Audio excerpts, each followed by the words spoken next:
कई बार ऐसे इतिहास बन जाते हैं जो इतिहास हमें बहुत दुख देते हैं। ऐसा ही एक इतिहास 4 मार्च 2007 को जमशेदपुर में बना था, जब अपने ही क्षेत्र में दिवंगत सांसद सुनील महतो की नक्सलियों ने हत्या कर दी थी। लेकिन आज तक उनकी हत्या रहस्य बनी हुई है। पुलिस, सीआईडी, सीबीआई और अब एनआईए जांच चल रही है, लेकिन किसने सुपारी दी हत्या की, ये आज तक पता नहीं चला। दिवंगत सांसद सुनील महतो की पत्नी और पूर्व सांसद सुमन महतो आज काली माटी टॉक्स की मेहमान हैं और उनसे हम बात करेंगे उनके जीवन के पहलुओं के बारे में, उस घटना के बारे में और उनके उन सवालों को सुनेंगे जो सवाल वो आज भी उठा रही हैं। धन्यवाद। मैं सुमन महतो, पूर्व सांसद जमशेदपुर। मैं आपका बहुत बहुत धन्यवाद करती हूँ कि आपने अपने काली माटी टॉक्स में मुझे बुलाया है बात करने के लिए, और मैं आपको वर्षों से जानती हूँ और जिसके तहत आप आई हैं। मैंने आपको वर्षों से जाना है, आपके साथ मैं बहुत करीबी रही हूँ, तो आपने मुझे अपने इस टॉक्स में बुलाया है और 2 शब्द बोलने का मौका दिया है, इसके लिए आपको बहुत बहुत धन्यवाद। मैम, काली माटी टॉक्स में आपका स्वागत है। आज से 20 साल पहले ठीक इसी तरह होली का दिन था। क्या हुआ था मैम? हालांकि अच्छा नहीं लगता है ये बार बार पूछा जाए, लेकिन कुछ सवाल ऐसे हैं जो आज तक आप उठा रही हैं, तो जरा वो मंजर फिर से बताना चाहेंगी। 4 मार्च 2007। जी, आपने मेरे दुखते रग पर हाथ रखा है, लेकिन कोई नहीं। मैं आपको बताना चाहूंगी कि आज से ये 4 मार्च जो आएगा 2026, ये 20वां साल शुरू होगा। और इसी दिन 4 मार्च 2007 को बाघुड़िया में मेरे पति, स्वर्गीय पति शहीद सुनील महतो की हत्या नक्सलियों के द्वारा कर दी गई थी। और ये तो यहाँ की जनता बताएगी आपको कि वो क्या मंजर था। मेरे साथ तो घटना घटी, लेकिन यहाँ की जनता, झारखंड की जनता, इसने सिर्फ झारखंड को ही नहीं हिलाया है, वर्ल्ड में लोग इस घटना को देखे हैं। क्योंकि विदेश से भी मुझे फोन आ रहा था कि ये घटना कैसे घटी। सच कहूं तो मुझे आज तक ये पता नहीं चला कि ये घटना घटी कैसे, क्योंकि मेरे पति दिन रात जनता के बीच में रहते थे, चूंकि वो जनप्रतिनिधि थे। और वो कहा भी करते थे कि हम लोग जनता के समर्थन से, उनके प्यार से हम लोग यहाँ तक पहुंचे हैं, क्योंकि हमारे यहाँ कोई बहुत बड़े पॉलिटिशियन के यहाँ हमारा जन्म नहीं हुआ था, ना मेरे पति का ना मेरा। हम लोग ग्रास रूट से ऊपर आए थे, काफी मेहनत करके। ये अलग बात है कि हमारी तकदीर नहीं थी उस चीज को और आगे बढ़ाने की। तो मेरे पति का ये मानना था, और वो दिन रात जिस दिन से जीते थे, जीतने के पहले से तो वो मेहनत कर ही रहे थे, वो जिस दिन से जीते थे एक दिन भी उन्होंने आराम नहीं किया था। घर परिवार को पीछे मुड़कर नहीं देखा था। मुझे सौंप दिया था कि घर परिवार तुम संभालो, बच्चों को तुम संभालो, मेरी 2 बेटी हैं, उनको तुम संभालो और मुझे फ्री छोड़ दो। और मैंने, जैसे उन्होंने कहा, मैंने उनके पीछे अपनी सारी चीजों को लगा दिया कि आप जाइए आराम से जनता की सेवा करने के लिए। 4 मार्च को होली थी मैम, और जहाँ तक मुझे याद है बहुत सालों से आपसे जुड़ी रही हूँ, कवरेज किया है इतना कुछ। उस दिन था होली के दिन, वो जाए आप चाह नहीं रही थी, लेकिन वो गए। उनकी वो आदत थी, वो हर दिन निकलते थे। तो आपको लगता है कि कुछ साजिश रही होगी कि होली के दिन इतना दबाव डालकर वहां बुलाया जा रहा था? उस दिन क्या हुआ था, घर पे क्या चल रहा था जब वो निकले थे? देखिए, ये दिल्ली से पहली रात को आए थे।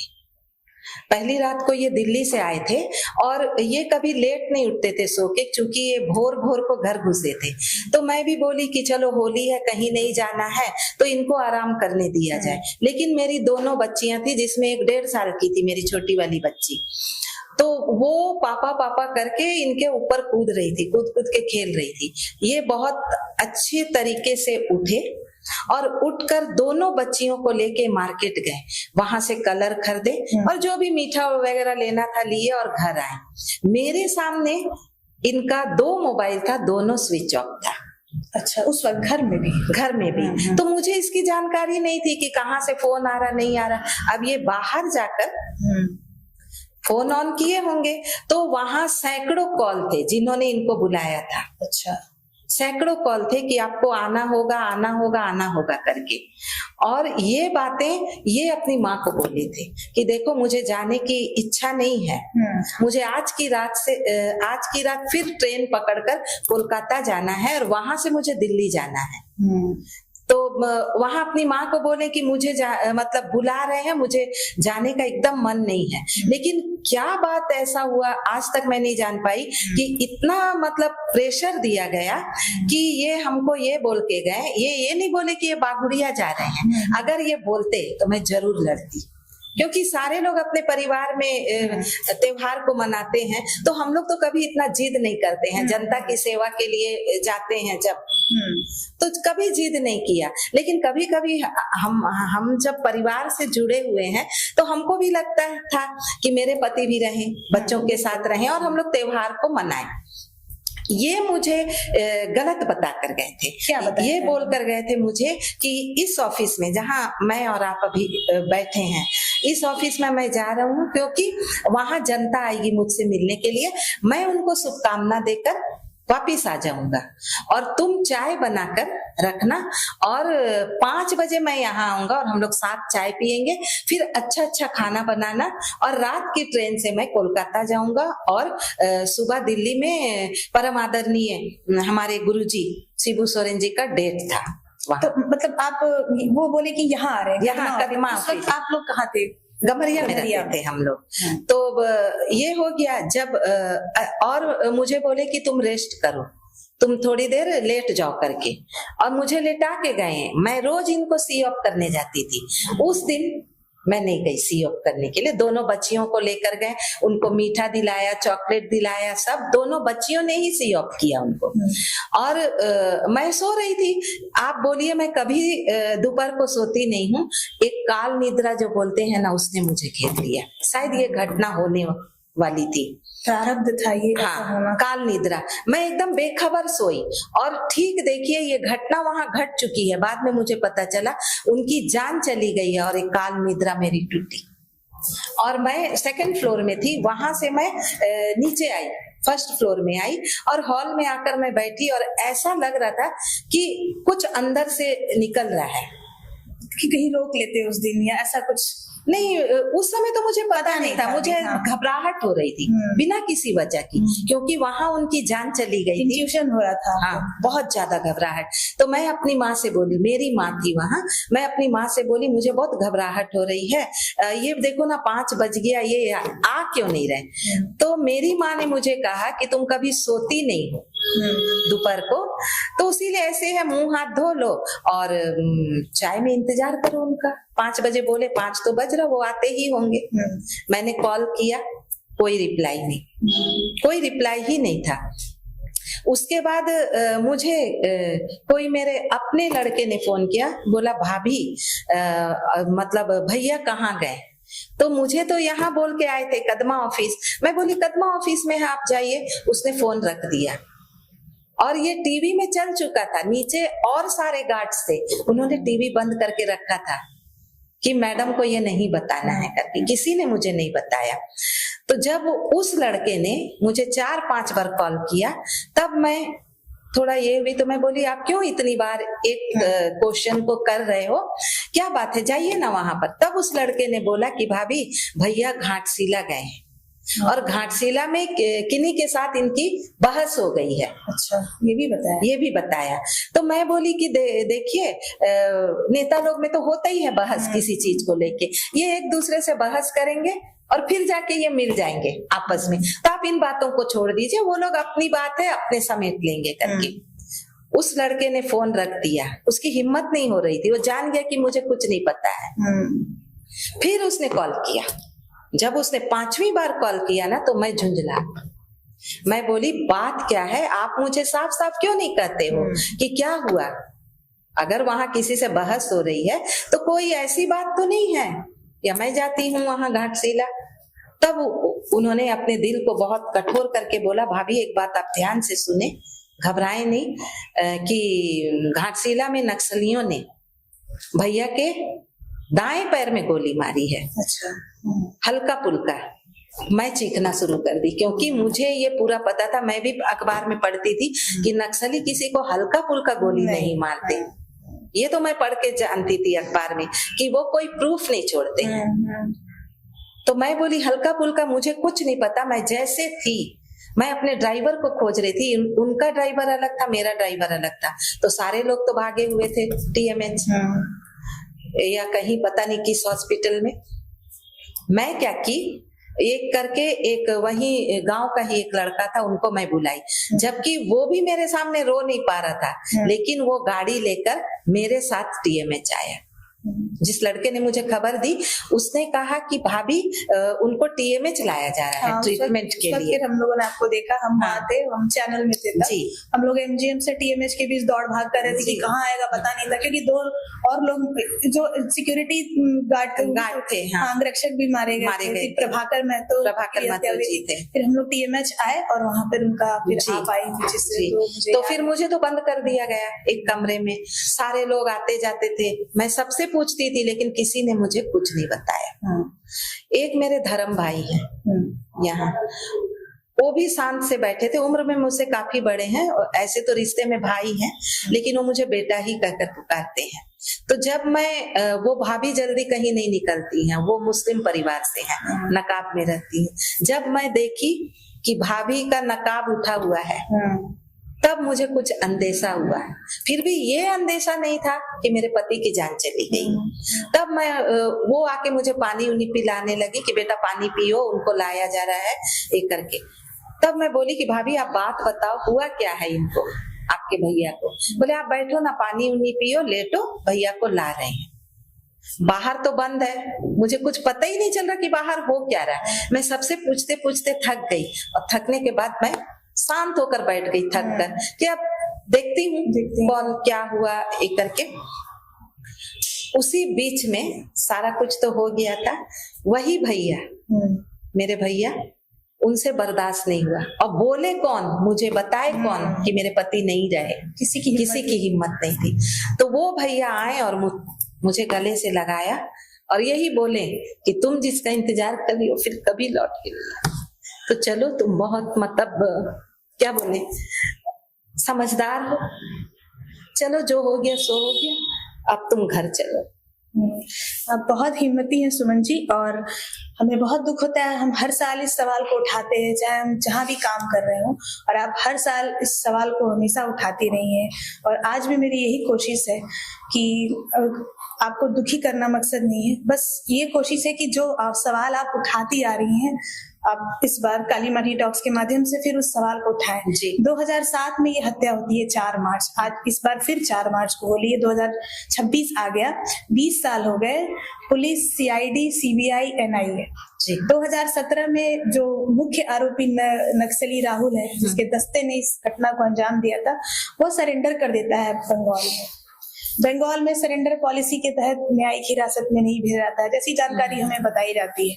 तो इसके बाद वो जब सरेंडर करता है, और उसके बाद से आज 2026 हो गई, इस बीच में कभी भी CBI की या फिर अब NIA जांच की कोई सुगबुगाहट आपको मिली कि क्या जांच हो रही है, क्या कर रहे हैं लोग? देखिए, जब इसने सरेंडर किया, मैं एक बात उठाई थी, मैंने कहा कि जब उसने सरेंडर कर दिया, मुझे भी तो ये जानने का अधिकार है, मुझे एक बार मिलवाइए, मुझे एक बार मिलवाइए। मैं उनसे सिर्फ इतना पूछना चाहती हूँ, मैं जानती हूँ मेरे पति लौट कर नहीं आएंगे, मेरे पति का कसूर क्या? अगर मेरे पति ने सचमुच में कोई गलती की है, मैं स्वीकार करूंगी कि हाँ उनके साथ जो हुआ, चलो मैं मान लेती हूँ कि उनका बदला लिया गया। लेकिन लोग कहते हैं, मैं फिर से उसी बात पर आती हूँ, जो लोग कहते हैं, मैं पॉलिटिशियन नहीं थी, मैं टाटा स्टील में सर्विस करती थी, और ना कभी ऐसा सोचा था कि मुझे पति की जगह पर कभी आना पड़े।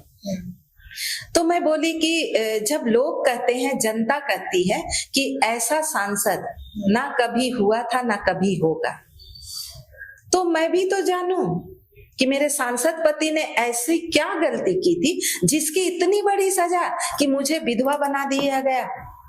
राहुल को कभी कस्टडी में लिया गया, ऐसी कोई न्यूज हमें तो मिली नहीं, कभी देखा नहीं, बस उसकी सरेंडर की न्यूज आई। सरेंडर आपको कभी भी CBI की टीम ने कांटेक्ट किया कि हाँ राहुल से या आपसे कुछ पूछताछ जिससे आपको लगे कि हाँ जांच किस दिशा में जा रही है, क्या हो रहा है? मुझे बस कांटेक्ट करके इतना ही बोला कि आपको किसी पर शक है। मैं कैसे बता दूं, मेरे पास कोई प्रूफ नहीं है, तो मैं शक के आधार पर किसी को भी तो आरोप प्रत्यारोप नहीं लगा सकती ना। ये कोई छोटी मोटी घटना नहीं है, बहुत बड़ी घटना है। मेरे हाथ में अगर सबूत नहीं होंगे तो मैं कैसे कह दूं अंगुली उठा के किसी को कि इसने किया है, इसने किया है, इसने किया है। तो सीबीआई 4-5 बार मुझसे पूछी, अकेले में पूछी, रूम बंद करके पूछी मुझसे। दिल्ली से टीम आई थी कि आप बताएं कि ऐसा कोई थ्रेटनिंग। मैं बोली कभी नहीं। अगर थ्रेटनिंग रहता, जैसे लोग बातें बना रहे थे कि थ्रेटनिंग मिली थी, चिट्ठी दिया गया था, मैं उनके ऑफिस को संभालती थी, मेरे हाथ में तो वो चिट्ठी पड़ती। और मैं उतनी मजबूत महिला नहीं, मैं भी सांसद की आम पत्नियों जैसे पत्नी थी, सटीक शब्दों में कहूं तो मुझे भी तो अपने पति की चिंता थी। अगर मुझे कभी इस तरह की चिट्ठी मेरे हाथों में आती या मेरे पति ने कभी ये चीज को बोला होता कि देखो, वो हर चीज शेयर करते थे मुझसे, तो अगर मेरे पति ने कभी इस तरह की बातें मुझसे कही होती कि देखो ऐसा है, वैसा वैसा, मैं आपसे आज आपके काली माटी टॉक के माध्यम से बहुत क्लियर बताना चाहूंगी कि मैं अपना सब कुछ निछावर कर देती, जो घर द्वार गाड़ी जो भी मेरे पास था सब निछावर कर देती। मैं नौकरी पेशा महिला थी, मैं अपने पति को पाल लेती, कभी बाहर नहीं जाने देती, पॉलिटिक्स नहीं करने देती कि आप मत करिए, आप बैठिए। कहीं तकलीफ है कि इस राजनीति ने जान ले ली, किसी के इशारे पे ये नक्सलियों के दस्ते ने हत्या की, ऐसा शक होता है मन में? देखिए, शक की सुई तो बहुत जगह जाती है। जब दिमाग इन बातों को सोचता है कि अच्छे सांसद का ये हाल, जिनकी पत्नी को विधवा किया जाता है, जिनके बच्चों को अनाथ किया जाता है, तो फिर क्यों कोई जनप्रतिनिधि बन के जनता की सेवा करे? फिर तो जिनको जनता ब्लेम करती है, जिनको दोषारोप आरोपों से घेरती है कि उसने वोट लेकर हमने उनको जिता दिया, लेकिन वो कभी हमारे पास नहीं, फिर तो वही लोग ठीक है। हम क्यों जाएं उस जगह पर अपनी जान गंवाने के लिए? एक लोकप्रिय सांसद थे, उनके जो कार्य थे उससे जनता खुश हो रही थी जी। नक्सलियों को क्या दिक्कत हो गई थी उनसे, ये समझ में आ पाया कभी? ये नहीं आया कभी। अगर नक्सलियों को दिक्कत थी तो मैं बोलती हूँ बहुत सारे ऐसे मौके थे जब वो बुलेट में गांव देहात में जब वो जाते थे जनता के बीच में, तो वो शाम को बुलेट में भी नदी पार करते थे, गांव में सोते थे। तब तो बहुत आसान था उनको मार देना, सोते में मार देते जब वो खटिया में सो रहे थे। बुलेट में जब वो जा रहे थे, नदी पार करते थे, तब भी अटैक हो सकता था। फिर इतने आराम से क्यों मारा? यानी कि हत्या की सुपारी किसने दी? किसने दी? क्या सवाल आप पूछना चाहेंगे आज सरकार से या इस देश की एजेंसियों से? अभी एनआईए जांच के लिए चल रहा है, अनुशंसा तो कब 2018 में ही हो गई थी, लेकिन अभी तक कुछ नहीं। और बड़े दुख के साथ कहना पड़ता है कि रमेश सिंह मुंडा जी का इनके 1 साल बाद उनके साथ घटना घटी थी, उसका आ गया, लेकिन मेरे पति का क्यों नहीं आया? 1 साल पहले हुआ। तो माइंड चारों तरफ घूमता है, लेकिन हमको सटीक जवाब कहीं से नहीं मिला। क्या लगता है कि इस मामले पे सबकी एक एकजुटता हो गई है क्या, कहीं कि इसका खुलासा ही नहीं होने दिया जाए? इसमें मतलब किसी एक पे आप नहीं कह सकते, लेकिन एक पूरा जो तंत्र है इस देश में, कई सारे ऐसे मामले होते हैं जिसमें वो खुलासा ही नहीं होने देता है, क्योंकि इतनी बड़ी बड़ी एजेंसियां जब हो, इतने साधन हो, कैसे पता नहीं चलेगा? आपके सामने कोई बैठा हुआ है जो सरेंडर कर दिया, तो हम उससे नहीं निकाल सकते हैं। आपको लगता है कि कहीं कुछ इसमें कोई साजिश है? देखिए, दिल तो बहुत कुछ मानता है और दिल बहुत कुछ मानता भी नहीं है। बात एक ही जगह पर आकर अटकती है कि इतने अच्छे सांसद थे, जनता बोल रही है, ठीक है, तो कभी लगता है कि ये कोई साजिश नहीं है, कुछ नहीं है। लेकिन ये कुछ बाहर नहीं आना इस मामले का, किसने ऐसा किया, किसने साजिश रची, तो ये प्रश्न चिन्ह तो आज 20 साल से मैं उस सवाल का जवाब खोज रही हूँ, लेकिन मुझे नहीं मिला, जवाब नहीं मिला। मैंने ना झारखंड पुलिस की जो वेबसाइट है उससे, और जो मेरे अपने जो अनुभव है, जो क्राइम रिपोर्टिंग, तो आपको जब 2017 में राहुल ने सरेंडर किया बंगाल में, तो ये जिस दस्ते ने मर्डर किया था उसमें एक राजेंद्र सिंह मुंडा नक्सली था, जिसको 2017 में यहाँ जमशेदपुर पुलिस ने एमजीएम थाना क्षेत्र से पकड़ा था। तो उसमें एक मैंने देखा, मैं वही नोट कर रही थी, तो उसमें देखा मैंने, उसमें वो कह रहा है 2017 में उसकी गिरफ्तारी होती है। 2017 में राहुल का सरेंडर बंगाल में होता है। झारखंड में जमशेदपुर में एमजीएम थाना क्षेत्र में राजेंद्र सिंह मुंडा की गिरफ्तारी जमशेदपुर पुलिस करती है। और इसमें जो लिखा हुआ है, मैंने इसको नोट करके रखा था कि मैं ये भूल ना जाऊं आपसे बातचीत में, कि मैं उस दस्ते में पीछे खड़ा था, गोली राहुल चला रहा था, मैंने नहीं मारा, राहुल ने गोली चलाई, ये उसका कहना था। तो इतने सालों में बस यही एक बात है जो हमें मीडिया के तौर पे ये मिली, प्रेस रिलीज में पुलिस की तरफ से ये एक मिली कि वो पीछे खड़ा था और राहुल गोली चला रहा था। मतलब घूम फिर के फिर राहुल पर ही एक पूरा आरोप आता है, क्योंकि वो शूटर था, उसने गोली चलाई। और बाकी सवाल जो है इसमें पीछे रह जाते हैं कि भाई किसकी रंजिश थी, किसको लग रहा था कि नहीं भाई हमको खत्म कर देना है सांसद। तो यही एक चीज जो है जो हमें पता है पत्रकार के तौर पे। इस संबंध में भी कोई जानकारी आपको और कुछ एनआईए वगैरह से कुछ संपर्क? अब तक कोई जानकारी नहीं। और जितने बार भी पूछा गया है, सीबीआई के द्वारा पूछा गया था, मुझे बंद कमरे में भी मुझसे पूछा गया, तो एक ही सवाल था उनका कि कोई थ्रेटनिंग था क्या। तो मैंने वही जो आपको बोला वही बोला, अगर थ्रेटनिंग रहता तो मैं कभी मेरे पति को जाने नहीं देती, वो भी होली जैसे दिन में। कोई जाने देगा क्या त्योहार मनाने के दिन? मैं नहीं जाने देती कभी भी। लेकिन मेरे दिल में भी ऐसा नहीं था, वो तो बहुत अच्छी तरह से काम कर रहे थे, कभी मैंने सोचा ही नहीं था। और उनके दिमाग में भी कभी ऐसी कोई बात नहीं थी कि बाहर भी मेरा कोई दुश्मन है। तो ये एनआईए जांच जो शुरू हुई अनुशंसा की थी, रघुवर दास जी की सरकार थी, और आज 2026 हो गया, तो उनके समय में भी हम लोगों ने आपसे हर साल जब भी पुण्यतिथि और जन्म दिवस के अवसर पर हम मिलते हैं, आपके हम बाइट्स लिया करते रहे और आपने कहा कि कुछ नहीं हुआ है कुछ। और अब तो आपकी ही पार्टी की सरकार है, आप स्वयं जेएमएम में है, उस वक्त बीजेपी की सरकार थी, तो अभी कुछ जानकारी है या आपने प्रयास किया है कि हम जाने? कोई जानकारी नहीं मुझे। जब भी मैं पूछती हूँ कहीं से भी, मुझे कोई जवाब नहीं आता। और आज 20 साल हो गए। पहले सीबीआई में थी, मैंने आपसे पिछली बार भी जब आप जन्म जयंती और शहादत दिवस पर आती थी, आप मुझसे पूछती थी, तो मैंने एक बार बहुत टूटे दिल से कहा था कि सीबीआई देश की सर्वोच्च संस्था है। आज भी लोग मानते हैं। तो जब देश की सर्वोच्च संस्था ठंडी पड़ जाती है, तो मेरा ये कहना है कि वो ठंडे बस्ते में चली गई। मेरी क्या औकात, मेरी क्या औकात? कुछ कहना चाहेंगी अभी वर्तमान सरकार से? बस यही, देखिए मेरे पति तो लौट कर नहीं आएंगे, ठीक है, वो लौट कर अब नहीं आएंगे। मैं कितने भी अपने सर को फोड़ लूं, वो लौट कर आने वाले नहीं। लेकिन एक इच्छा है, किसने इस घटना को अंजाम दिया? मैं कुछ नहीं करना चाहती, सजा भी नहीं दिलाना चाहती, क्योंकि सजा देने से अगर मेरे पति लौटते, मेरा परिवार हरा भरा रहता। अभी 1.5 साल पहले मैंने अपनी बड़ी बेटी को भी खो दिया, तो आप समझ सकते हैं कि मैं कैसे जी रही हूँ। मेरे पास कुछ नहीं बचा सिवाय एक बेटी की, छोटी बेटी की। तो अब किसी को सजा मिले या ना मिले, मैं तो अंदर से खत्म हो गई। बस बोलिए, मेरी जैसी औरतें, बल्कि मैं, जितना भी लोग बोलते हैं मैं बहुत साहसी हूँ, मैं बहुत हिम्मत वाली हूँ, लेकिन मैं जिंदा लाश हूँ, बस घसीटी चली जाए। सुमन जी बहुत बहुत धन्यवाद, आपने फिर से अपने उसी सवाल को दोहराया और उसी हिम्मत के साथ हम आपके इस जज्बे को सलाम करते हैं। आपका बहुत बहुत धन्यवाद कि आप काली माटी टॉक्स में आई, और हमें विश्वास है कि हम अपना रोल कर रहे हैं तो कहीं ना कहीं हमारी ये आवाज जरूर पहुंच रही होगी। और आपका बहुत बहुत धन्यवाद। और काली माटी टॉक्स के हम जो दर्शक देख रहे हैं उनसे ये कहना चाहेंगे कि देखिए, हमने काली माटी टॉक्स के माध्यम से इस मुद्दे को फिर एक बार उठाया है, हर साल उठाते हैं, 20 साल हो गया। ये सिर्फ एक परिवार को नहीं जानना है कि सांसद सुनील महतो की हत्या किसने करवाई, बल्कि ये पूरे शहर, पूरे गांव, पूरे इस इलाके के लोगों को जानना है, क्योंकि एक लोकप्रिय सांसद जो जनप्रिय थे, जिनको जनता इतना प्यार करती थी, वह जनता भी बहुत दुखी हुई थी इस घटना से। और आज उस जनता के मन में भी ये सवाल है कि दरअसल हत्या की सुपारी किसने दी। और इस पूरे मुद्दे पे जो राजनीतिक खामोशी है वो बहुत दुखी करती है प्रत्येक नागरिक को, प्रत्येक मीडिया कर्मी को, उस परिवार को जिसने अपना इंसान खोया, और इस पूरे देश को, क्योंकि देश के इतिहास में ये पहली बार ऐसा हुआ था जब अपने ही क्षेत्र में एक सांसद की हत्या कर दी गई थी।